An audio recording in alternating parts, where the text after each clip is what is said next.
Alright guys, here we go. We're going to take a look at 6.3, proving that a quadrilateral is a parallelogram. Okay, it says in lesson 6.2, that's what we did yesterday, you learned theorems about the properties of parallelograms. In this lesson, you will learn the converses of those theorems. So it's basically everything that we did yesterday, but just the reverse. And so in this first one right here, it's saying if both pairs of opposite sides of a quadrilateral are congruent, then the quadrilateral is a parallelogram. So if we know that AB is congruent to CD, and if BC is congruent to DA, opposite sides are congruent, then we know it's a parallelogram. Just the reverse of what we did yesterday. Okay, here's a couple more. Again, it's just the opposites of yesterday. If the consecutive angles are supplementary, then the figure is a parallelogram. If opposite angles are congruent, then the figure is a parallelogram. So it's just what we did yesterday in the reverse order. Okay, so now we're going to actually use algebra with these theorems and kind of put it all together. It says, for what value of y must PQRS be a parallelogram? So in taking a look at this figure, I can see what they're giving me is the sides of a parallelogram. And we know that if the opposite sides are congruent, then it's a parallelogram. What I'm going to do first in setting this up is I'm going to set PQ equal to SR, because if you notice, these both have x's in the equation, and we can solve an equation if it has just one variable, so like just an x. So I'm going to go through and I'm going to be able to solve this and figure out that x equals 6. Now I'm going to go ahead and set the opposite sides equal. So now I'm going to say y equals x plus 2. Now I'm going to use substitution. I just figured out that x is equal to 6, so I'm going to plug that in where I see this x. So it'll be 6 plus 2, or y equals 8. And that's the answer. The question said, for what value of y must it be a parallelogram? Okay, guys, so this would be my U-try problem. And in taking a look at this, for EFGH to be a parallelogram, one of the theorems that we learned is that if consecutive angles are supplementary, then it is going to be a parallelogram. So the first thing I'm going to do is I'm going to say E plus H has to equal 180.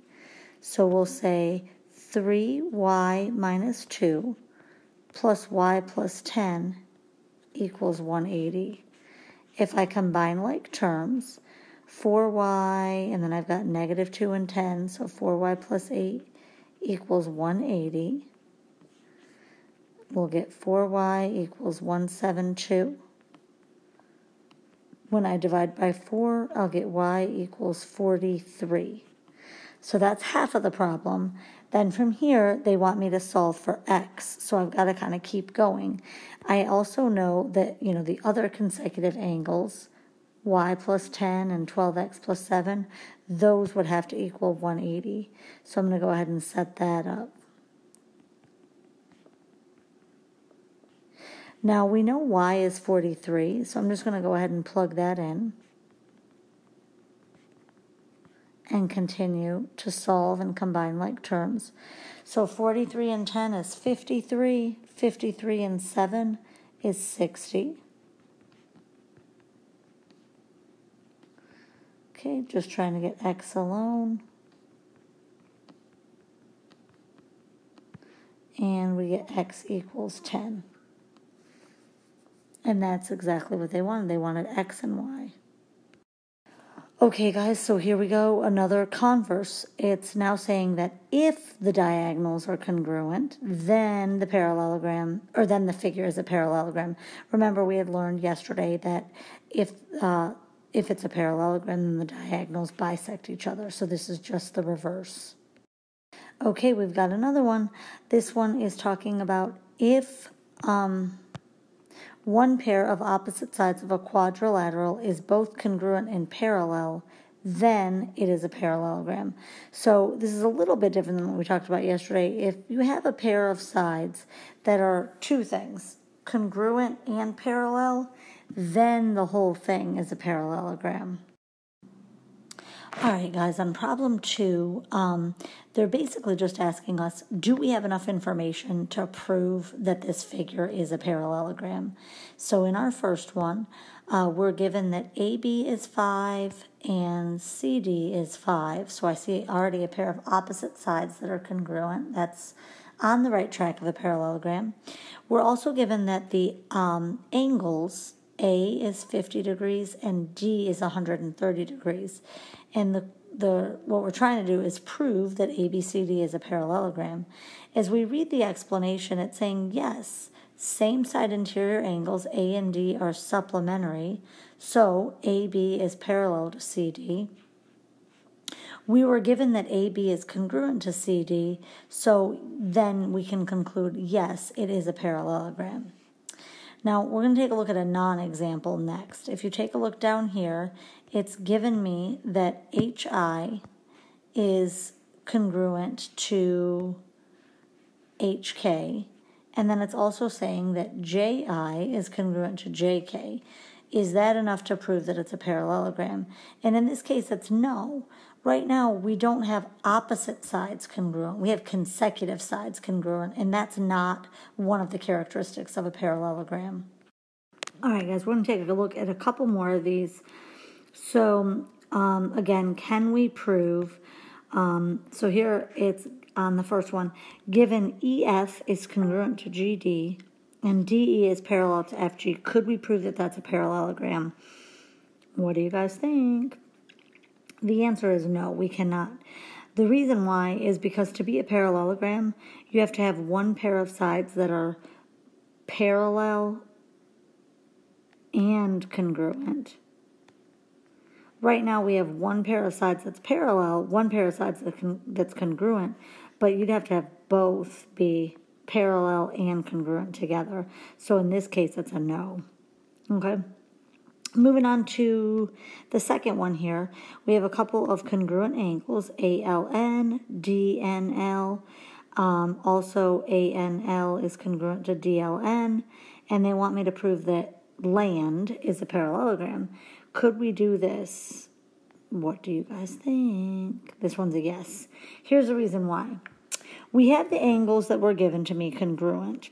From that, I could prove that AN is parallel to LD, and I could also prove that AL is parallel to ND.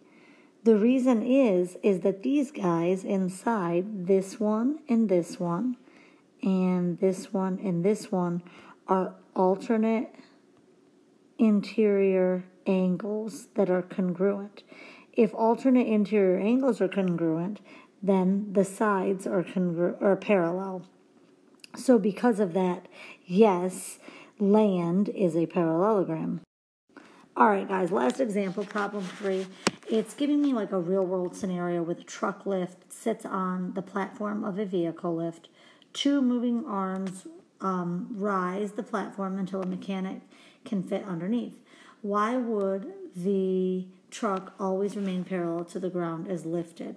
So as you kind of see, and you can kind of imagine this thing lifting up and kind of this way, the angles of PQRS change as platform QR rises, but its side lengths remain the same. Both pairs of opposite sides are congruent, so PQRS is a parallelogram by theorem 6.8.